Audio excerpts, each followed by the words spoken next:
Est-ce que vous vous rendez compte quelquefois que vous pouvez blesser certains juifs qui ne sont pas pro-politique d'Israël, notamment quand vous faites de l'ironie sur la Shoah? Alors ça, c'est une question qu'on me pose régulièrement. C'est-à-dire, est-ce que cette personne, quand elle est allée voir Casse Départ, est-ce qu'elle s'est intéressée de savoir si elle choquait les descendants d'esclaves qui, pendant 400 ans, ont dû subir ce traitement particulier qu'est l'esclavage, le viol des femmes? Est-ce que cette personne qui vient m'emmerder avec cette question, en fait, s'intéresse aux autres peuples? Moi, je choque, oui, et mon avocat l'a dit tout à l'heure, Maître Laquet, oui, je choque. Oui, je suis peut-être pas toujours de mauvais goût, enfin de bon goût pour certains, mais je fais rire certaines personnes. On ne peut pas faire rire tout le monde en même temps. Je trouve que ça étonnant qu'on vienne me reprocher d'avoir choqué des gens. Bah oui, c'est mon métier. Un humoriste, il choque, hein, il dérange. Alors évidemment, je ne veux pas manquer de respect à cette personne, mais je trouve qu'elle est centrée sur elle-même, qu'elle ne réfléchit pas à ce qu'elle raconte. Moi, je suis choqué. J'ai grandi avec des sketchs sur les Noirs où le mec se grattait sous les aisselles en disant c'est pas des narines, ce sont mes lunettes. Qu'est-ce que c'est que ces histoires d'être choqué On a eu le droit à tout ce qui existe dans l'infamie et dans... Bon, mais pourquoi pas tout cela? On a le droit de rigoler, on a le droit de rire du pape, on a le droit de faire des caricatures sur le prophète. Est-ce que cette personne, elle est gênée des caricatures sur le prophète? Non, ça ne la dérange pas. Et c'est bizarre qu'il s'agit toujours de cette sainte Shoah qui serait devenue une nouvelle religion où chacun devrait se soumettre. Non, madame, je n'ai pas à me soumettre à vos histoires de Shoah. C'est chacun ses histoires. Je respecte votre souffrance dans la mesure où ça n'empiète pas sur ma liberté d'expression. Et quelque part, je m'en fous complètement de vous choquer, madame. Et entendez-le, parce que je suis choqué par votre question. Je suis choqué tous les jours, moi aussi. Donc laissez-moi tranquille, lâchez-moi les baskets, et moi je vous lâcherai les vôtres.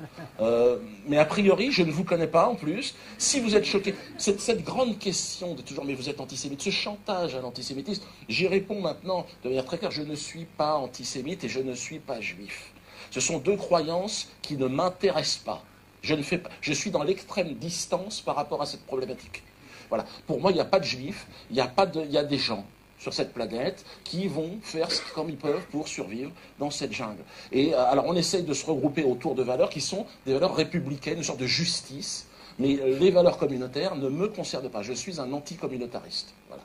Donc, c'est pour ça que quand une personne vient se plaindre de son histoire de Shoah, il faut qu'elle se réveille, parce que ça suffit, le chantage à la Shoah, ça suffit. Qu'on vienne me dire aujourd'hui à moi, Dieudonné Mbalambala, à des Congolais, à des descendants d'esclaves, à des Algériens, à des Iraniens, qu'on vienne nous emmerder avec la souffrance d'autres.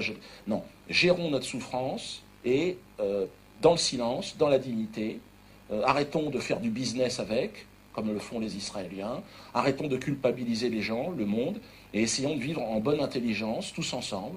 Et je crois que c'est ça un peu le message. Et donc cette question-là, elle est là pour dire, pour moi, il n'y a pas de juifs. Donc ceux qui se considèrent comme juifs, c'est leur problème, c'est pas le mien.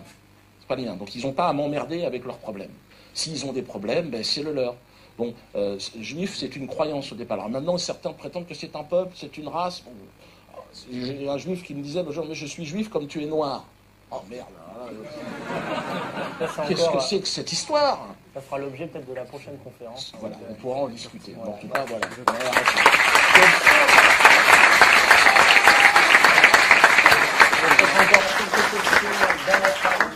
Personne ne veut s'exprimer dans la salle. Les élections, là, ceux qui vont voter pour moi vont rigoler. Croyez-moi, on va porter le rire jusqu'au sommet. Jusqu'au sommet qui, à mon avis, ne vaut rien du tout. Ça vaut rien. Moi, je vaux rien, mais alors eux, c'est-à-dire que moi, je vaux une chose, je crois, c'est je suis attaché à la vérité parce que je sais que c'est la vérité qui fait rire. Donc, je suis attaché à la vérité par le rire. Parce que aujourd'hui, dire la vérité, tout ça, ça fait rire les gens. Je dis, tu dis la vérité?